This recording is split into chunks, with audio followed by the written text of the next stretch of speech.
Primer día de estado de excepción en el país y la violencia no se detiene. En Guayaquil, una vivienda fue blanco de ataques por extorsiones. Ya le contamos. Atención, 3 policías fueron secuestrados de una UPC de Puerto Bolívar, El Oro, mientras que otro uniformado permanece secuestrado en Quito. Hoy empezamos una serie de reportajes sobre los retos de Guayaquil. Uno de ellos es mejorar la movilidad. Expertos ven la solución en el transporte público. ¿Cómo ordenarlo? Ya le contamos.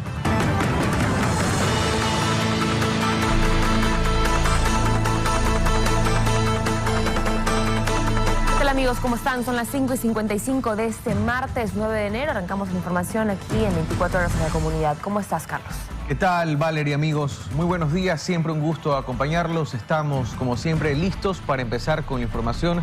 Tenemos a nuestros equipos periodísticos desplegados a esta hora de la mañana en exteriores. Ustedes los ven en pantalla. Por un lado, nuestro compañero Eder Cheme se encuentra en los exteriores de la cárcel regional de Guayaquil para darnos información actualizada. Mientras que Ricardo Alcíbar, también lo vemos en pantalla, se trasladó al cuartel Modelo en el norte de la ciudad, también para informarnos. Arrancamos con tu avance, Eder, buen día. Hola, ¿qué tal, Valeria? Muy buenos días. Son exactamente las 5 de la mañana con 56 minutos y ya un día después de esta declaratoria precisamente de estado de excepción en todo el territorio nacional por grave conmoción. En efecto, así luce la cárcel regional de Guayaquil. Contrario a lo que se pensaba, que iba a haber mucha presencia policial, también de las Fuerzas Armadas, en realidad venimos aquí muy temprano y no vemos a ni un solo policía en los exteriores. Recalcamos, rige también el estado de excepción en los centros penitenciarios. Así que esta es la novedad con la que nos hemos encontrado y que también tiene que ver con la desaparición o hasta ahora la fuga del reo alias Fito, ¿no? Adolfo Macías, que también es el principal de la banda delictiva Los Choneros. Tendremos los detalles más adelante de cómo evoluciona aquí también en los exteriores de la cárcel regional el tema. Ustedes tienen más. No solo eso, Eder, el decreto de excepción considera a las cárceles, a todas las cárceles del país, como zonas de seguridad del Estado. No hay ningún operativo hasta ahora. Más adelante contigo. Ahora vamos con el avance de nuestro compañero Ricardo Alcíbar desde el cuartel Modelo en el norte de la ciudad. Hola Carlos, Valeria y televidentes, así es, muy buenos días. Nos hemos trasladado justamente a la unidad de flagrancia en el cuartel Modelo. Esto para conocer lo que ha ocurrido en horas de la madrugada, y es que equipos periodísticos de 24 horas realizaron un recorrido en esta primera noche con toque de queda, evidenciando al menos 2 delictivos registrados en el noroeste de Guayaquil. En pocos minutos les contaremos qué sucedió en esta primera noche con estado de excepción y toque de queda. Gracias, Ricardo. Y en pocos instantes estaremos con ustedes y vamos a arrancar con el desarrollo de la información precisamente con ese tema, con el estado de excepción, ya que el presidente de la República, Daniel Noboa, decretó estado de excepción en todo el territorio nacional por grave crisis de inseguridad que vive el país. El primer mandatario justifica la decisión ante los actos de violencia registrados en los diferentes recintos penitenciarios del país. Vemos a continuación parte de sus declaraciones. He dado disposiciones claras y precisas a los mandos militares y policiales para que intervengan en el control de las cárceles. Acabo de firmar el decreto de estado de excepción para que las Fuerzas Armadas tengan todo el respaldo político y legal en su accionar. Hago un llamado a la ciudadanía, ya que esta lucha es de todos y que también les den su respaldo. Lo que vivimos es una muestra de que las cosas deben cambiar en el país y que las leyes que tenemos no son suficientes para vivir en paz, por lo que no hay espacio para políticos oportunistas que buscan sacar crédito a costa de una crisis de seguridad penitenciaria. Nosotros no vamos a negociar con terroristas, ni descansaremos hasta devolverle la paz a todos los ecuatorianos. El estado de excepción firmado por el presidente Noboa y vigente por 60 días incluye además, como lo decíamos, un toque de queda. Este empezó ayer a las 23 horas y termina a las 5 de la mañana del día siguiente, es decir, eso se va a mantener durante estos 60 días. Vamos a revisar otros detalles de este decreto ejecutivo con el que se ordena un nuevo estado de excepción, el primero del actual gobierno. Desde el gobierno hemos emprendido acciones que nos permitan... El presidente Daniel Noboa decretó la tarde de este lunes estado de excepción en todo el país por grave conmoción social. La medida incluye los centros de privación de libertad que integran el Sistema Nacional de Rehabilitación Social. La declaratoria de estado de excepción tendrá vigencia de 60 días, es decir, concluiría el viernes 8 de marzo.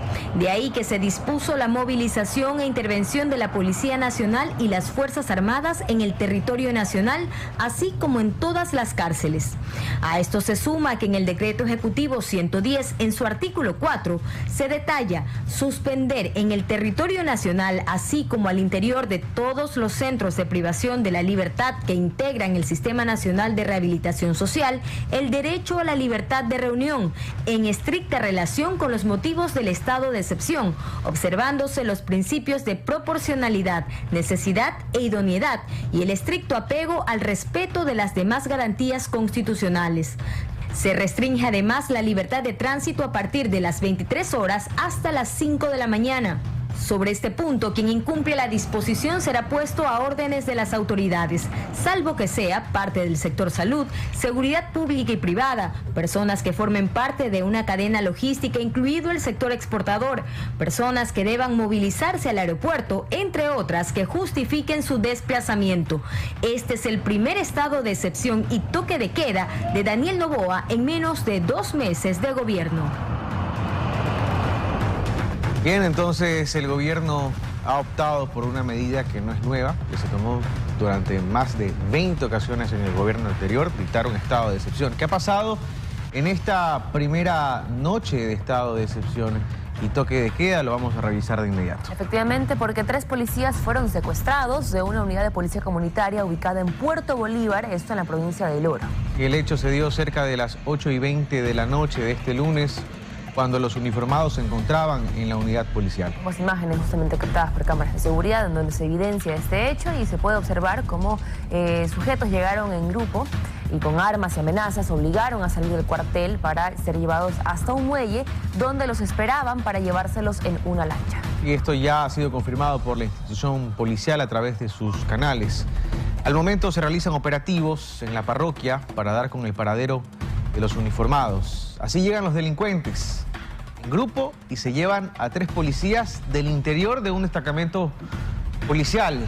Es un tema que genera, digamos, mucha preocupación ciudadana, porque ¿quién podría creer que los policías, que son los llamados a defender a los ciudadanos, que son los que están facultados para hacer uso progresivo de la fuerza en defensa propia o de terceros, son sometidos por un grupo de delincuentes? Esto ha pasado en las horas posteriores a la firma de este decreto de excepción como un mensaje del crimen organizado a la medida que ha adoptado el gobierno. Pero no ha sido el único mensaje. Se han desatado una ola de hechos violentos protagonizados por bandas delictivas que le exigen al Estado retroceder. Vamos a revisar lo que ha ocurrido en otros puntos. Pero que sí, por ejemplo, lo que pasó en Quito también, donde se dio el secuestro a un servidor policial que se encontraba en la unidad policial Llano 1, en el sector de Calderón, en Quito. El uniformado fue raptado por 3 antisociales quienes conducían un vehículo con vidrios polarizados y sin placas. Así lo ha confirmado la Policía Nacional en su cuenta de X. Aquí lo vemos justamente en pantalla. Esta noche en la UPC Wilson Franco, en Machala, en este caso, se produjo el secuestro de 3 servidores policiales. Asimismo, en la ciudad de Quito, dice la policía, en la UPC Llano 1, un servidor policial fue secuestrado por 3 antisociales. Lo ha confirmado de forma oficial la policía a través de sus redes oficiales. Hablaremos también de lo que ha ocurrido en el puerto principal durante estas primeras horas. Rige ya el estado de excepción y es por eso que queremos hacer contacto a esta hora de la mañana con nuestro compañero Ricardo Alcíbar. Ricardo, muy buenos días. Circula mucha información que no ha sido confirmada en redes sociales. ¿Qué de aquello ha sido ya oficializado por las autoridades? ¿Qué hemos podido recoger nosotros luego del recorrido que hemos hecho durante la madrugada? Te escuchamos. Muy buenos días. Adelante. ¿Qué tal, Carlos? Valery, televidentes, así es, muy buenos días. Nos hemos trasladado justamente a la unidad de flagrancia acá en el cuartel Modelo para conocer un poco de cómo se desarrolló esta primera noche y madrugada con el toque de queda en medio de un estado de excepción decretado por el presidente de la República, Daniel Noboa, durante 60 días. Acá intentamos conversar con el personal a cargo, sin embargo aseguraron de que ahora, por medidas de seguridad, no están atendiendo al público como era cotidiano, que daban un poco más de facilidades al acceso a la información. Ahora se cuenta también con una especie de vallado que se encuentra a mis espaldas y también con agentes policiales cuidando esta unidad para precautelar la integridad de los servidores en este punto. Una cámara de 24 horas realizó un recorrido por las principales calles del puerto principal. Esto para evidenciar si es que habían controles u operativos policiales o militares en medio de este estado de excepción. También se pudo confirmar el primer evento que se registró cerca de la 1 de la mañana, o 1 de la madrugada, mejor dicho, de este martes, fue en el sector de El Fortín, esto ubicado en el bloque 3 de este sector. Se conoció que delincuentes colocaron una carga explosiva en la casa en la que estaba una mujer junto a sus hijas durmiendo, quienes al escuchar justamente la fuerte explosión se abrazaron pensando que era una fuga de gas, por lo que habría explotado el tanque de gas. Sin embargo, al salir de su domicilio encontraron un panfleto extorsivo en el que se mencionaba que deberían comunicarse con los extorsionadores en menos de 24 horas, firmando justamente, como ya es recurrente, como la mafia, para que justamente no sigan atentando contra la familia ni la integridad nuevamente de estos hogares. Al lugar llegó miembros de la Policía Nacional para iniciar las investigaciones. Ojo, 1 de la mañana, ya en pleno toque de queda, ocurre este primer evento delictivo.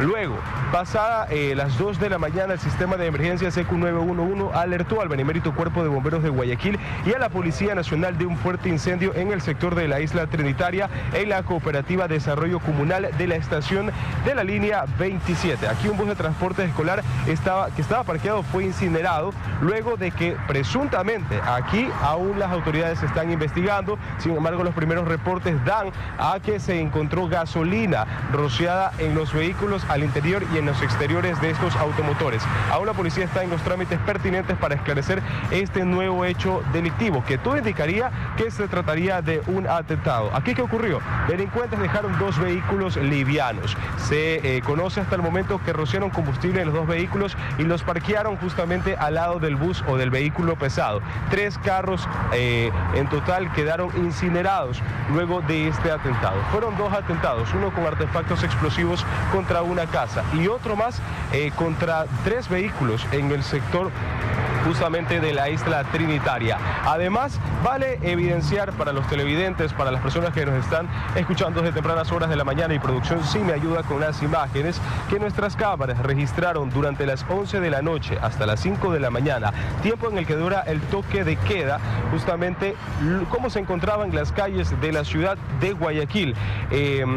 Y justamente con lo que están viendo en imágenes fue con lo que nos encontramos. Calles vacías, sin patrullajes u operativos militares o policiales. Vemos en imágenes de la terminal terrestre de Guayaquil, la vía Narcisa de Jesús o terminal de Pascuales, la avenida de las Américas, la calle Quito, la calle Machala, el puente de la Unidad Nacional, sentido Guayaquil-Durán, Durán-Guayaquil. Todas estas arterias principales de la urbe porteña se encontraban completamente vacías. Por ahí un vehículo particular pasaba, sin embargo patrulleros policiales, los vehículos de dotación dados a las Fuerzas Armadas no estaban en las calles realizando controles operativos.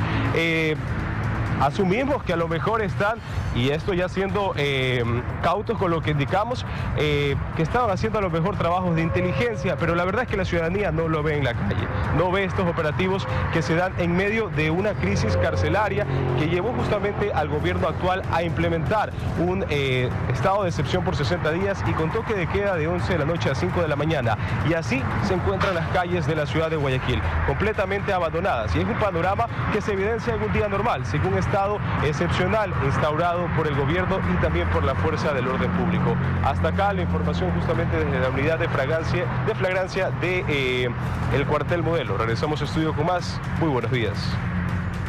Buenos días, Ricardo, y eso es lo que preocupa, que nuevamente un estado de excepción queda nada más en el anuncio y en lo que debería ser el trabajo en calle, porque justamente para eso está el toque de queda, para ir tras todos estos hechos que se han suscitado y para evitar que sigan cometiéndose y en este caso detener a personas implicadas en ese tipo de actos, lamentablemente en las calles no se los ve.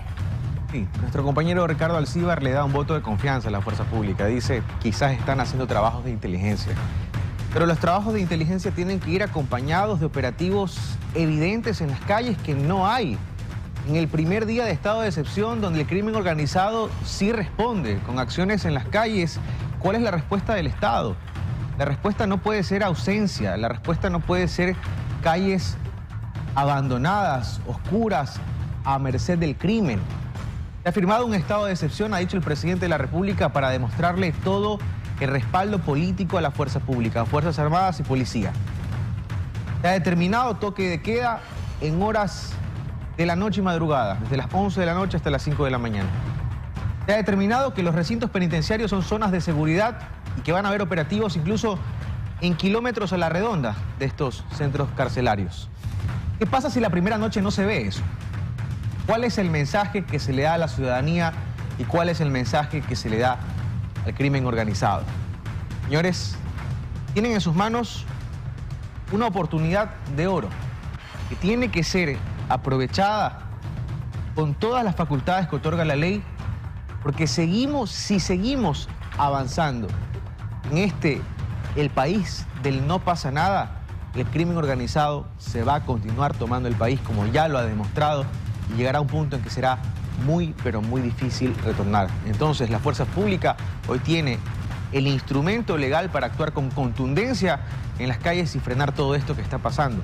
Pero si en el primer día de excepción no se los ve, ¿qué se puede esperar?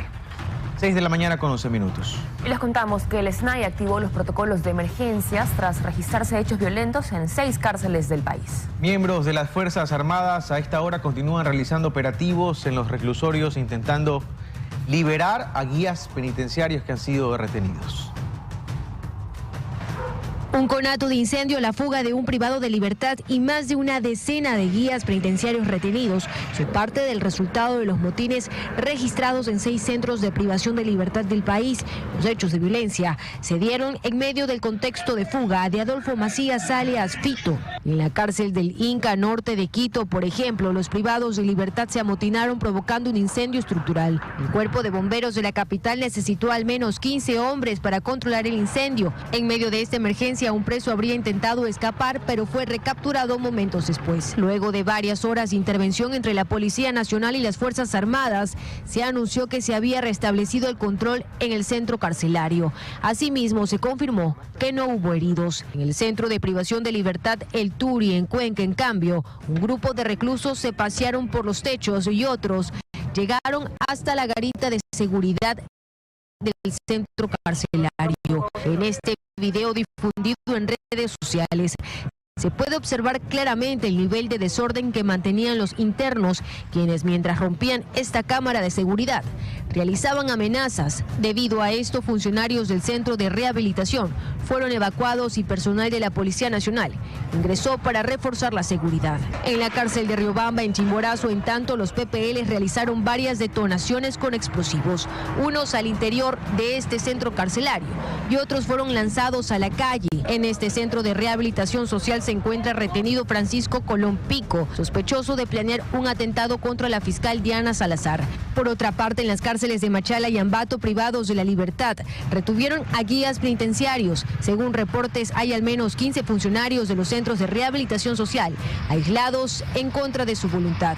De igual forma, en la cárcel de Cotopaxi también se reportó varios guías retenidos por los reos. Y hasta el cierre de este reportaje continuaban las intervenciones militares. Al menos 6 tanquetas han ingresado a este recinto carcelario. Y hablando de lo que pasa en las cárceles, 24 horas después de la fuga de alias Fito, las autoridades aún no dan con su paradero. El líder de los choneros es buscado por las autoridades desde el pasado domingo. Eder Cheme nos tiene más información desde los exteriores de la cárcel regional. Adelante, Eder, tú nos adelantabas algo cuando nos saludábamos, que no se ve despliegue ni de policías ni de militares en los exteriores del recinto penitenciario. Cuéntanos cómo está el ambiente a esta hora de la mañana ahí. ¿Qué tal, Valerie, Carlos? Muy buenos días. Son exactamente las 6 de la mañana con 14 minutos y cuando seguimos haciendo este enlace, reportando desde aquí la cárcel regional, aún no se puede evidenciar la presencia policial ni tampoco militar que corresponde una vez ya decretado este estado de excepción en todo el país y también en todo el sistema carcelario. Muy importante mencionar que esta medida también comprende que la presencia por parte de la fuerza pública sea permanente, no solamente fuera de los centros carcelarios o a la interna, sino también 1 kilómetro a la redonda, y eso no se está observando, no se ha podido evidenciar, al menos no hasta ahora, aquí en la cárcel regional, que ha sido objeto, pues evidentemente, de la atención de la opinión pública tras la presunta fuga, ¿no?, de alias Fito, el líder de la organización delictiva Los Choneros.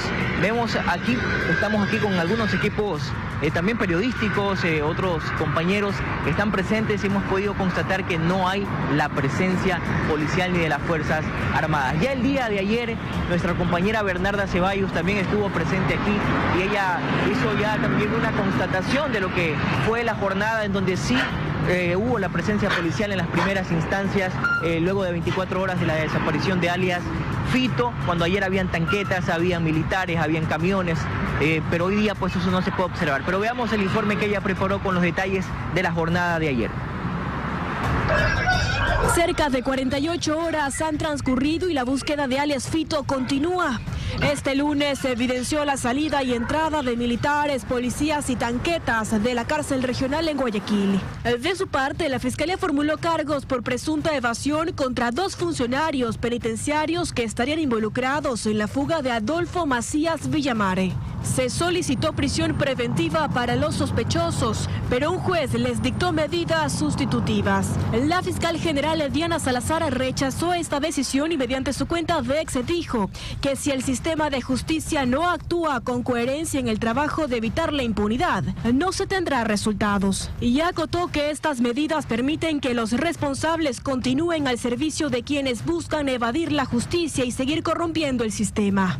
Extraoficialmente se conoce que la fuga de Fito habría sido el pasado 31 de diciembre, cuando habría salido de la cárcel vestido como policía, aunque la tesis del gobierno es que Fito huyó horas antes del operativo para evitar su traslado a la cárcel de máxima seguridad.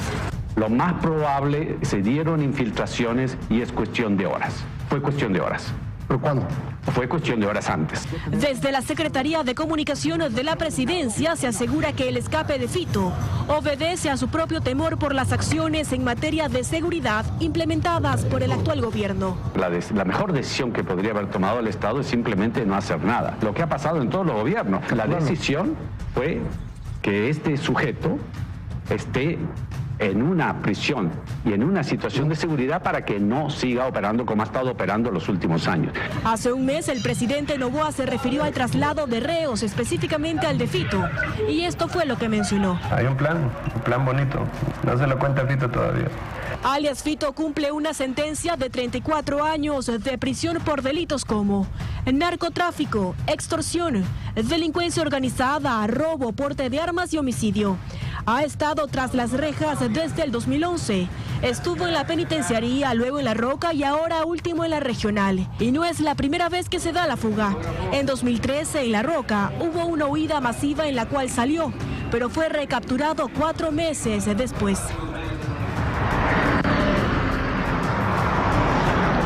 Ya escuchaban ustedes ahí el resumen que daba nuestra compañera Bernarda Ceballos de la jornada que se desarrolló el día de ayer, cuando sí existía la presencia policial. Más de 3.000 agentes estuvieron presentes en el punto, ¿no?, de la fuerza pública para realizar el operativo que se desarrolló desde primeras horas de la mañana de ayer. Ahora, el SNAI, el Servicio de Atención a Personas Privadas de la Libertad y Adolescentes Infractores, también ya se ha pronunciado a través de un comunicado oficial. Ustedes lo van a poder ver en pantalla en este momento. Un comunicado que se divulgó ayer 8 de enero, en donde se indica que ante la evasión de la persona privada de libertad conocida como Adolfo Macías alias Fito, el Centro de Rehabilitación Social Masculino número 4, o de este centro, se ha presentado la correspondiente denuncia en la ciudad de Guayaquil con la finalidad de iniciar las investigaciones pertinentes, es lo que ha indicado el SNAI. Asimismo, en relación a los diferentes sucesos que acontecieron en los centros de privación de libertad a nivel nacional, el SNAI ha comunicado que se han interpuesto denuncias que en derecho corresponden en contra de aquellas personas que pretenden a través de amenazas y actos terroristas interferir contra la administración de los diferentes centros carcelarios. Esa ya vendría a ser la respuesta por parte del SNAI, pero aquí seguimos un poco preguntándonos qué ha pasado con la presencia de militares y de la policía que deberían estar aquí, sobre todo por la declaratoria del estado de excepción, el estado de emergencia por grave conmoción interna. No se ve, no hay operativos ni cerca ni tampoco en el punto, y con lo cual evidentemente el riesgo sigue latente. Tampoco hay información en relación al paradero, ¿no?, de alias Fito, el líder de los choneros, luego de ya 48 horas de que se anunciara su fuga, su desaparición de aquí, de la cárcel regional de Guayaquil, que forma parte del sistema carcelario de la urbe porteña. Esto en el kilómetro 17 de la vía a Daule. Hasta ahora se ve poco movimiento, totalmente distinto a lo que se observó el día de ayer, cuando se observó el ingreso de tanquetas, de camiones con militares, con policías, de ambulancias incluso, y se pudo observar un movimiento bastante álgido, ¿no?, en relación a las diligencias que estaban realizando la fuerza pública para poder dar con el paradero y conocer detalles de cómo se habría producido esta fuga desde este centro carcelario de la ciudad de Guayaquil. Estaremos atentos a cómo evoluciona la jornada, a ver si se incrementa aquí la presencia policial, si llega, porque no existe en este momento tanto de policías como de Fuerzas Armadas. Estaremos llevándoles los detalles a ustedes, compañeros, más adelante. Ustedes tienen más. Muy buenos días. Gracias, Eder, y justamente eso es lo que preocupa, porque sí, efectivamente han pasado más de 48 horas desde que se anunció que no estaba en su celda, ni tampoco sus pertenencias. Hay que ver realmente cuándo este personaje, alias Fito, Adolfo Macías, salió de la cárcel regional, porque a ver, si ya no se lo encuentra, después de todo este operativo que se ha hecho desde el domingo, ayer también con todo el despliegue, y al día de hoy no pueden bajar la guardia tampoco. Al día de hoy no hay un solo policía, no hay un solo miembro militar, ni en los exteriores, ni en la parte interna, según lo que nos ha descrito Eder. Ayer estuvimos en el mismo lugar, a la misma hora, con nuestro compañero Alex Vargas. Pudimos registrar el ingreso masivo de uniformados de las Fuerzas Armadas a la cárcel regional del Guayas. Hoy no hay uno solo, al menos en los exteriores. No hay uno solo. No hay un solo retén de la fuerza pública en las vías que conducen a este que es el complejo carcelario más grande del país, el más violento del país, donde no encontraron a Fito. No hay un reporte de cuántas armas se encontraron luego de los operativos de ayer. No se sabe si se fugó solo, se fue acompañado. No se sabe nada. Esperemos que en el transcurso de la jornada se dé un informe, porque la ciudadanía tiene el derecho a saber qué es lo que está ocurriendo. Y el Estado tiene la obligación de responder. El panorama de ayer, como describía, totalmente distinto al de hoy, con la diferencia de que hay un estado de excepción, pues, que obliga a que haya un desplazamiento incluso aún mayor de la fuerza pública en las calles, sobre todo en los recintos penitenciarios, en la periferia, ¿no? Pero no se ve. Entonces, ¿qué? Nuevamente, ¿cuál es el mensaje que el Estado emite frente a lo que ya ha sido una respuesta del crimen organizado en las calles? Un tema que no deja de preocupar.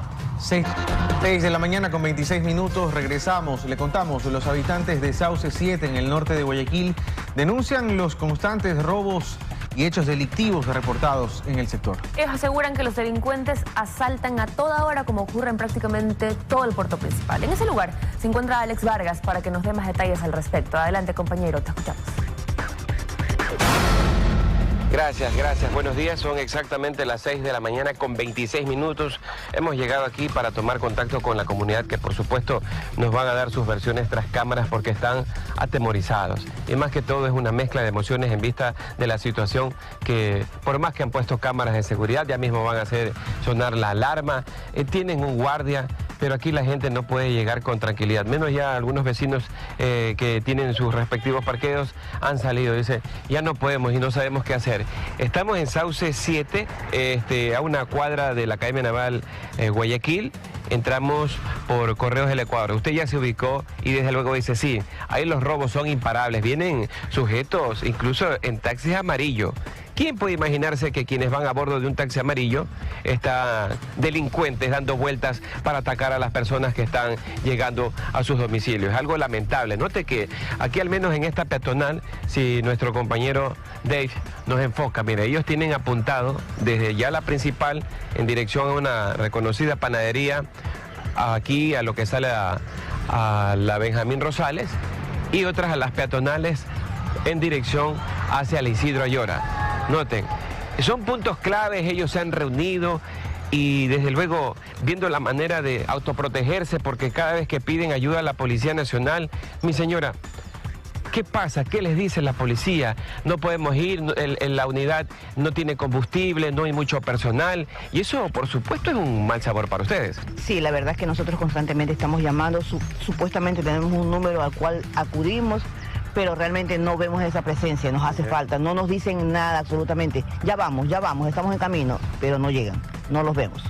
Aquí no se ve, antes era constante, pasaban las motos entre peatonales, subían las escaleritas, las rampas que tenemos nosotros aquí, y ellos no paraban de pasar y todo, pero ahora ya no hay nadie. O sea, estas motos con los pillos se meten por aquí en esta... Vénganse para acá. Por aquí se meten ahí largo, para allá, enfóqueme, mi estimado Dave. Para allá, en toda esa peatonal. ¿Y a dónde salen para allá? Venga para acá. Ellos se pierden, se pierden, no pueden salir. No pueden salir, o sea, tratan de buscar también caminos para poder salir, y es difícil aquí. Si no conocen el acceso es difícil. Tenemos... ¿Ese qué es? Lo del cámara. Alarma. Alarma. ¿Funciona o no funciona? A ver. Ah, ya, miren, usted está sonando la alarma. Y mi amigo, veíamos los videos que ustedes nos han proporcionado a un taxi amarillo. Ahí se ve que se bajan los delincuentes, abordan. ¿Quién se iba a imaginar que...? Claro, que alguien esté por ahí, sí. O sea, está estacionado ahí, y cuando ven que la presa pasa, ellos cogen, Ya. Pero estaba un taxi amarillo estacionado, allá lo cogieron. Oye, y el otro video que llegaba una familia allá a la casa después del viaje. Sí, aquí llegó... ¿Pero será que los vienen siguiendo de otras partes o es porque están dando vueltas por todas las manzanas? O sea, los vienen siguiendo. Cuando llegan aquí al punto, ellos llegan, papás, los cogen, se les llevan celular, lo que más pueden se les llevan. Y entendemos también, para ustedes, al menos por la área geográfica y por la amplitud de las vías, aquí muy difícil poner puertas metálicas también. Totalmente imposible. Este es un sector de amplio con circulación. Uy, sí, totalmente. Hay unos negocios que no permiten que esto se cierre. Es imposible, estamos cerca del correo. Vienen los camiones de basura, vienen las necesidades de ambulancias, cualquier tipo de vehículo pesado. Ahora, ¿cuál es el plan? ¿Qué más van a hacer? Cámaras, alarmas, el guardia que cuida todo eso.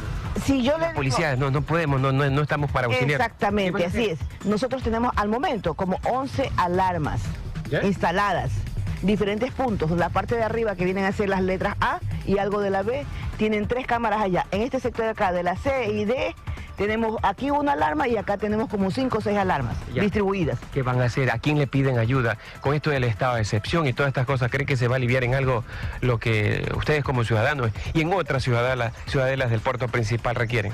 Será solamente un mes, mientras esté el estado de excepción. 11 de la noche la gente guardada, pero de allí, antes de... No pueden estar en las esquinas aquí porque empiezan a dar balas. Nosotros no teníamos estos problemas. Ahora vienen acá. No podemos ni cerrar el sector. 2 vecinos, 2 peatonales aquí ya se cerraron, pero ellas no hacen, o sea, no influyen en nada su cierre. No afectan a nadie. También es su medida de seguridad. Medida de seguridad para ellos. Pero el momento que hubo la balacera hace unos días, ¿hacia dónde corrió el guardia? Que es a quien fueron dirigidos una serie de disparos dentro del grupo de personas que estaba tratando de huir. ¿Hacia dónde corrían? Si todo está cerrado. O sea, es un arma de doble filo para nosotros mismos. ¿Cómo nos cerramos? ¿Qué hacemos? Buscamos soluciones, pero no sabemos hacia dónde. Armarnos. Ok, mi señora. Vemos que se están agrupando más vecinos, están preocupados, alarmados. Carlos, Valerie, de seguro usted, amable televidente, lo que está viendo, dice, también en mi barrio está pasando lo mismo. Y de seguro muchos dicen también el hecho de que hay vecinos que muchas veces no quieren colaborar, pero ante lo que está ocurriendo, ante la ola delictiva que está como una metástasis también invadiendo los territorios, las zonas, los barrios, las peatonales, calles y avenidas, uno no sabe a quién más acudir, pues hay que organizarse. Al menos ellos en lo que han invertido tantas cámaras, ¿cuántas fue que me dijo? 11 cámaras, ¿en cuántas manzanas? 11 alarmas.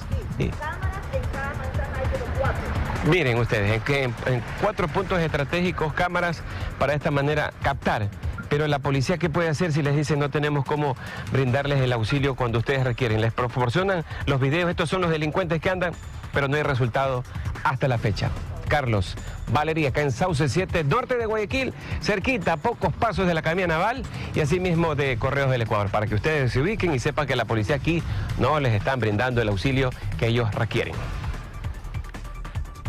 Tema que preocupa, Alex, porque en esta ocasión lo que sucede en Sauces es solo un ejemplo de lo que ocurre a lo largo y ancho de Guayaquil, donde llegan las denuncias, llegan los pedidos de auxilio y llegan muy, pero muy pocas respuestas.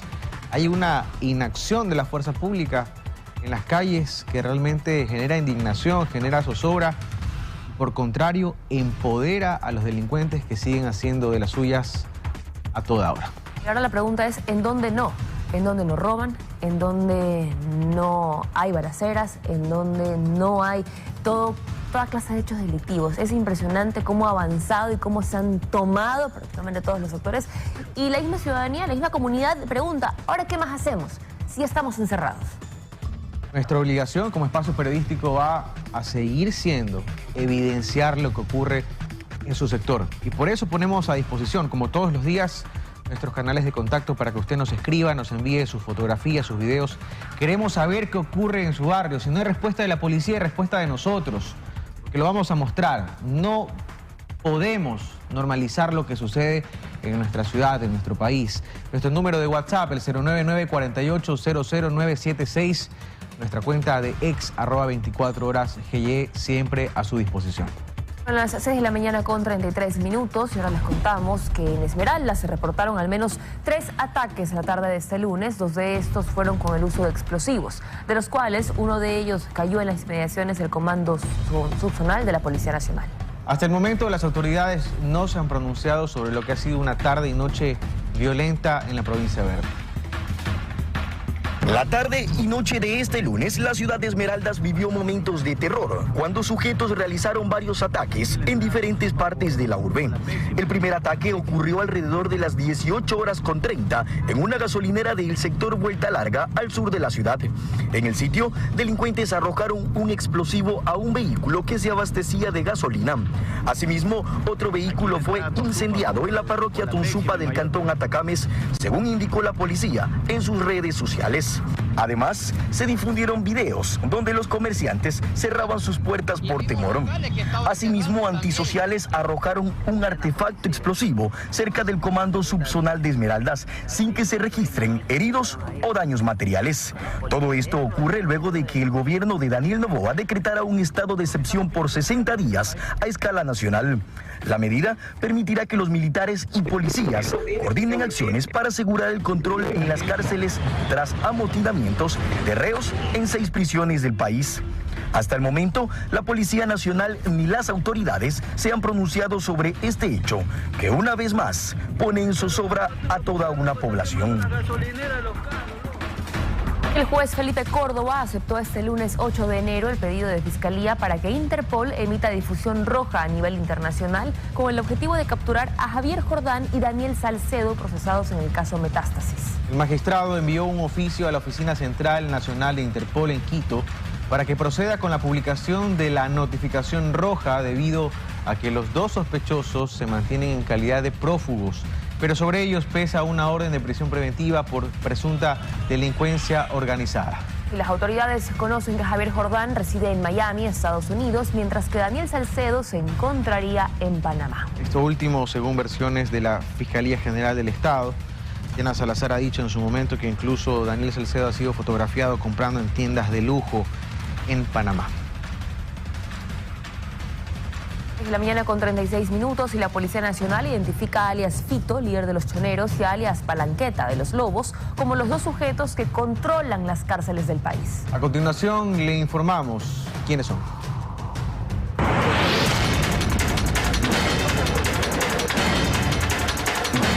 Según información policial, las cárceles del país son controladas por estos 2 sujetos. En la cárcel regional Zonal 8 Guayas, el hasta el momento prófugo Adolfo Macías Villamar, alias Fito, líder de la estructura delictiva Los Choneros. Mientras que en el Centro de Privación de Libertad, Turi, en Cuenca, Controla Álvaro Montaño, alias Palanqueta de los Lobos, señalado como el mentalizador de varios amotinamientos carcelarios. Este sujeto, que está próximo a salir de la cárcel, maneja brazos operativos en la mayoría de cárceles ubicadas en la Sierra Ecuatoriana y se está ampliando en la costa con fuerte presencia en la provincia de Los Ríos. Palanqueta, según información, maneja su liderazgo a través de acciones de protección y pedidos de traslado a diferentes jueces penitenciarios.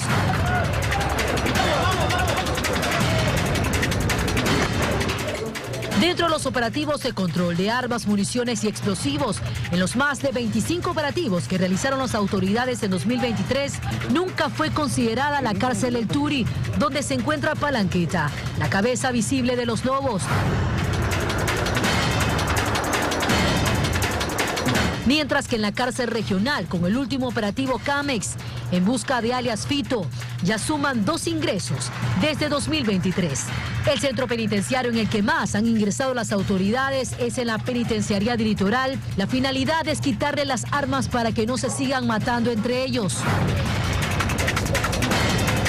La Policía Nacional ha revelado que quienes manejan a la estructura delictiva Los Lobos desde la calle son alias Pipo. Pipo ganó protagonismo luego del asesinato de Jorge Luis Zambrano, alias J. Helio Rasquiña, quien lideró a la banda de los choneros por más de una década. El otro líder es Esteban, un sujeto conocido en el mundo del AMPA como el Menor. Una de las estrategias presentadas para poder erradicar la violencia criminal que se vive en las calles es quitar las comunicaciones de los centros de privación de libertad, pues desde las cárceles se siguen ordenando secuestros, muertes violentas y extorsiones.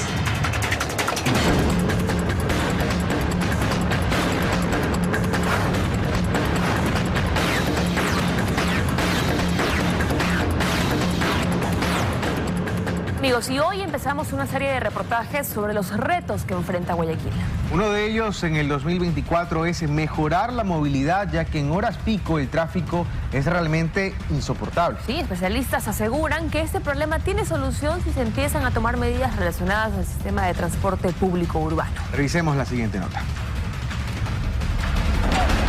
Mejorar la movilidad en la urbe es uno de los retos que la actual administración municipal de Guayaquil debe atender de manera prioritaria. El caos vehicular en horas pico evidencia la crisis de movilidad que afronta Guayaquil, en gran parte a consecuencia del volumen de vehículos que saturan las principales arterias de la urbe. Expertos coinciden en que para mejorar la movilidad en la ciudad es necesario cambiar el enfoque del sistema de transportación urbana, y eso implica, entre otras cosas, trazar nuevas rutas para los buses. Un plan, por ejemplo, es sectorizar la ciudad. Y entonces dentro de cada sector mapeado, usted va a tener unas nuevas rutas. De forma tal que, no como ahora, que las líneas y cooperativas van por toda la ciudad, de este a oeste y de norte a sur. Hacen un recorrido muy largo por el tema de captar pasajeros. Alejandro Chanabá, experto en movilidad de la Universidad Politécnica de Litoral, considera que es necesario aumentar el número de paradas de buses, pero con ello también viene la necesidad de promover mayor cultura vial. Todo el mundo sufre eso, no es solo Guayaquil. Todo el mundo lo sufre y en las horas pico es peor.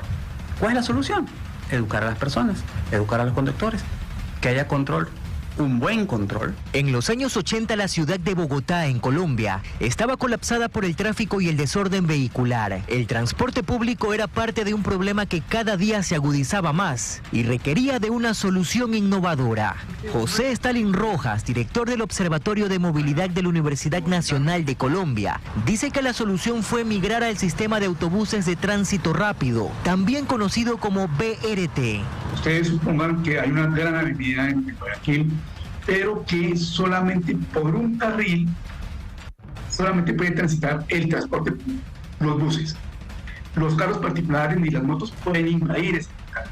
Esta fue una solución a mediano y largo plazo que requirió de la construcción de una nueva infraestructura para el ordenamiento del transporte público en Bogotá. Es decir, implicó inversión, explica el catedrático de la Universidad Nacional de Colombia. Acá hay que meterse la mano al bolsillo, al presupuesto de la ciudad, y hacer una inversión en infraestructura, y eso es costoso. Sostiene que el cambio en el enfoque del transporte público también dio solución al caos generado por el irrespeto de las paradas, tanto por conductores como por usuarios, pues el diseño de las paradas hizo obligatorio su uso para poder acceder a las unidades de transporte urbano. Los buses no podían arrimarse al andén a tomar. Los buses iban casi por la mitad de la avenida, pero se accedía a una estación por un puente peatonal. Eso obligaba justamente a que la gente tomara ahí eso.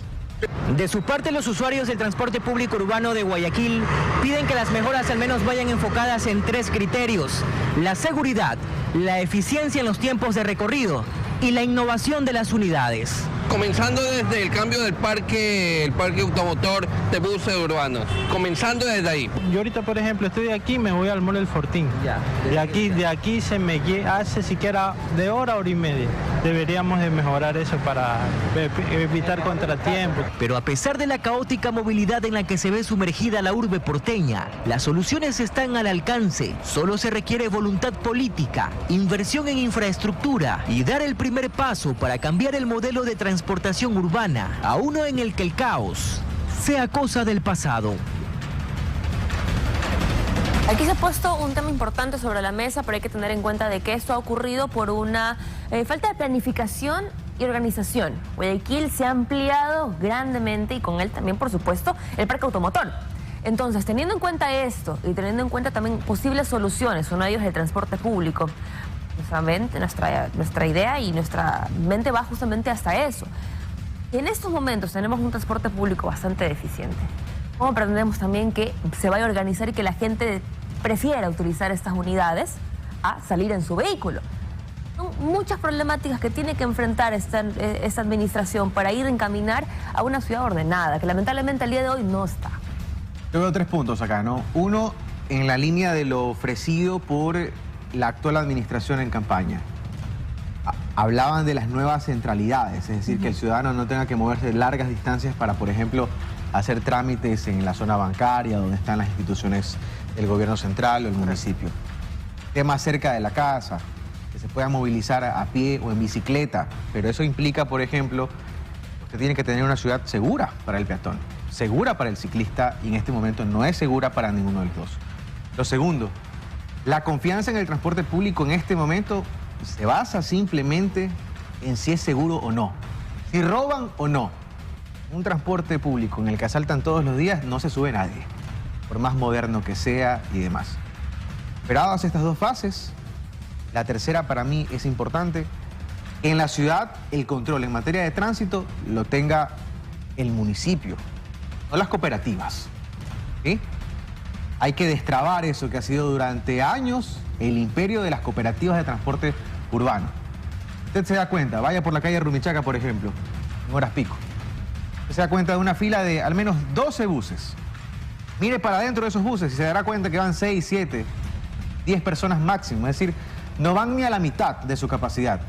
Pero eso sí ocupan un montón de espacio y complican el tránsito. Mientras estos 3 puntos no se atiendan uno por uno y se solucionen, eso de caminar a una ciudad un poco más amable para el peatón y para la circulación vehicular va a estar bastante lejos. Hay muchas aristas que tratar y esto es parte del segmento que hemos empezado el día de hoy sobre los retos que tiene Guayaquil.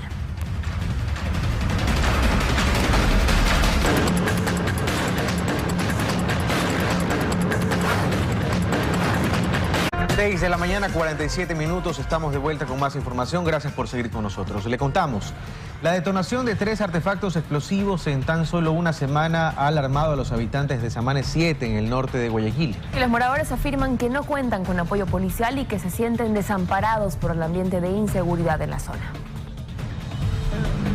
En completa inseguridad y con el miedo de salir de sus casas. Así vive la ciudadanía en Samanes 7, norte de Guayaquil. Si no es en la noche o en el día, ya se da la alarma de una explosión de un artefacto o el ataque delictivo a un morador.